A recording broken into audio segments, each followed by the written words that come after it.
Vinicius, j'ai beaucoup souffert en Espagne. Vinicius Junior a accordé une interview à la CBF dans laquelle il a parlé de sa lutte contre le racisme à la veille de la journée de la conscience noire. L'attaquant du Real Madrid, qui s'entraîne actuellement avec le Brésil en vue du match de qualification pour la Coupe du Monde 2026 contre le Pérou, a accordé une interview à CBF TV dans laquelle il a parlé de sa lutte contre le racisme et des difficultés qu'il a rencontrées dans sa vie.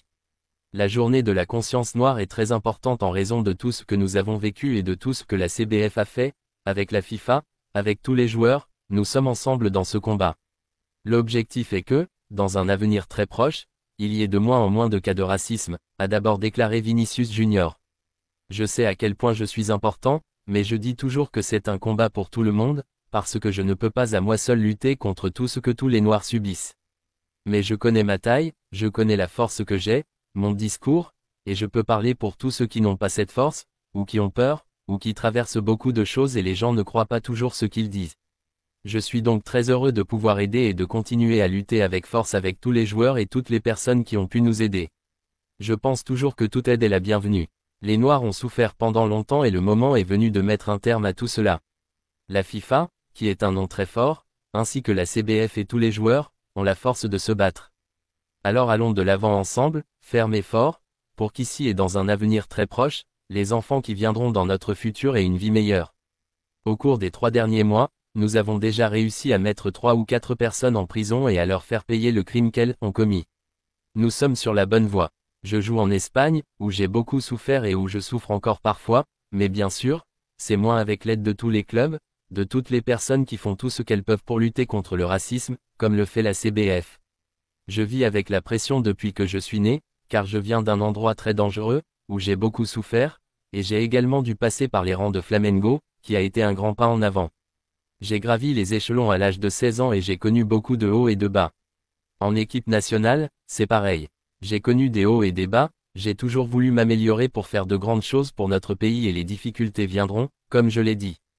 Je veux faire de mon mieux et continuer à me battre avec tous mes coéquipiers, avec tous les entraîneurs et avec tout notre personnel pour placer le Brésil au sommet, a conclu le Brésilien. Le Real Madrid veut blinder Brahim Diaz. Depuis la saison dernière, Brahim Diaz remplit à la perfection son rôle de super sub au Real Madrid. L'international marocain est souvent utilisé par Carlo Ancelotti pour renforcer l'attaque et faire souffler ses stars de devant. Auteur de 12 buts et 9 passes décisives en 44 matchs la saison dernière, le milieu offensif de 25 ans est très apprécié de son entraîneur. Mais il y a quelques jours, le média Relevo annonçait que le Marocain était dans la liste des joueurs à forte valeur marchande susceptibles de quitter le Real Madrid cet été. La Gazzetta dello Sport expliquait ainsi que l'AC Milan souhaitait le faire revenir. Mais à en croire les informations de Marca, la formation merengue ne veut absolument pas s'en séparer, au contraire. Brahim Diaz est très apprécié de la direction qui prévoit même de discuter d'une prolongation de contrat cet été. Pour le joueur, la priorité est bien de continuer avec son club de cœur et essayer de gratter une place de titulaire dans le 11, l'Espagne s'inquiète pour Pedri. Pedri célèbre un but avec le Barça. Le FC Barcelone craint le pire pour Pedri. Ce lundi soir, lors du match Espagne-Suisse, le milieu de terrain espagnol s'est effondré en se tenant le genou droit. C'est sur une frappe pourtant sans danger que le milieu du Barça s'est blessé après un choc avec Zeki Hamdouni à la 34e minute.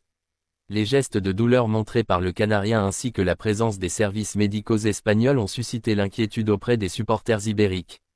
La douleur s'étant a priori estompée selon Sport, Pedri a pu regagner le terrain sans aucun signe de gêne jusqu'à la 79e minute. Dans une rencontre difficile où il a notamment manqué un pénalty à la 32e minute, Pedri a fait parcourir un frisson dans les travées du stade d'Eliodoro Rodríguez Lopez. Mais heureusement cette fois-ci plus de peur que de mal pour le Blaugrana. Ces dernières années n'ont pas été de tout repos pour le numéro 8. En effet, depuis 2021, le joueur du FC Barcelone enchaîne les blessures. Cette saison, il a déjà manqué 41 jours de compétition.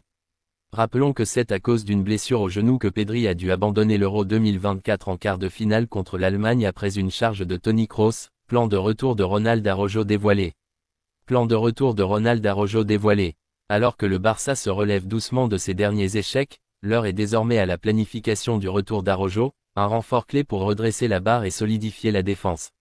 Le FC Barcelone a recommencé ses entraînements lundi 18 novembre, avec déjà en tête le prochain match de Liga contre le Celta à Balaídos, 21h. Les joueurs non sélectionnés au niveau international s'exercent en attendant le retour des autres. Bien que l'entraîneur finalise l'équipe et le 11 de départ, il prévoit des retours, notamment celui de Ferran Torres qui devrait être présent pour cette rencontre. De plus, le club a établi un programme pour le retour de Ronald Araujo. Araujo revient sur scène, le défenseur central uruguayen est dans la dernière ligne droite de convalescence après sa blessure au tendon des ischio-jambiers de la cuisse droite, subie en quart de finale de la Copa América en juillet dernier et qui l'a contraint à subir une intervention chirurgicale. Après seulement 4 mois de travail, l'évolution est bonne et son retour est désormais une question de fixation de délai. Ce n'est pas encore décidé, il ne s'agira certainement pas d'aller à Vigo, mais Hansi Flick et son staff technique veulent commencer à dessiner son retour comme ils l'ont déjà fait avec Gavi, mais l'intention est que ce soit avant la fin de la saison année.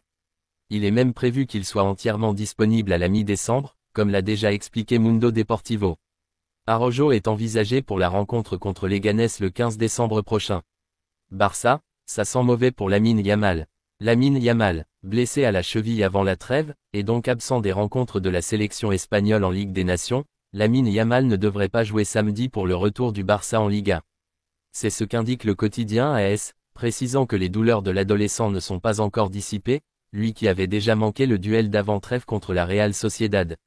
Sa présence face à Brest en Ligue des Champions, en milieu de semaine prochaine, est aussi remise en question.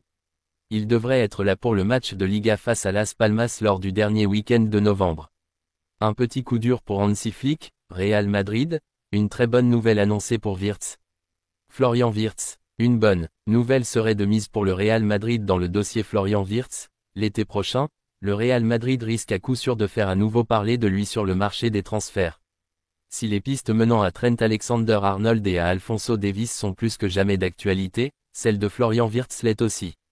D'ailleurs, une bonne nouvelle pourrait être potentiellement de mise dans ce dossier à en croire les dernières paroles de Jean-Christian Driesen, il doit toujours être dans l'intérêt du Bayern d'avoir les meilleurs joueurs allemands. Mais Uli Hoeneß a toujours dit que le FC Bayern devait agir de manière économiquement raisonnable, c'est la clé, a-t-il déclaré dans les colonnes d'Aben Zeitung. Le Bayern pas prêt à toutes les folies pour Wirtz. De quoi potentiellement jeter un gros coup de froid sur une arrivée à Munich à l'heure où les Leverkusen demanderaient près de 150 millions d'euros pour s'en séparer. Interrogé aussi sur l'avenir de Joshua Kimmich, le directeur général du club munichois a déclaré « Nous avons déjà déclaré publiquement que nous voulions entamer des négociations avec Joshua Kimmich sur une prolongation de contrat dès que possible. J'aimerais qu'il continue à être l'une des pierres angulaires de l'équipe », a-t-il ainsi lancé.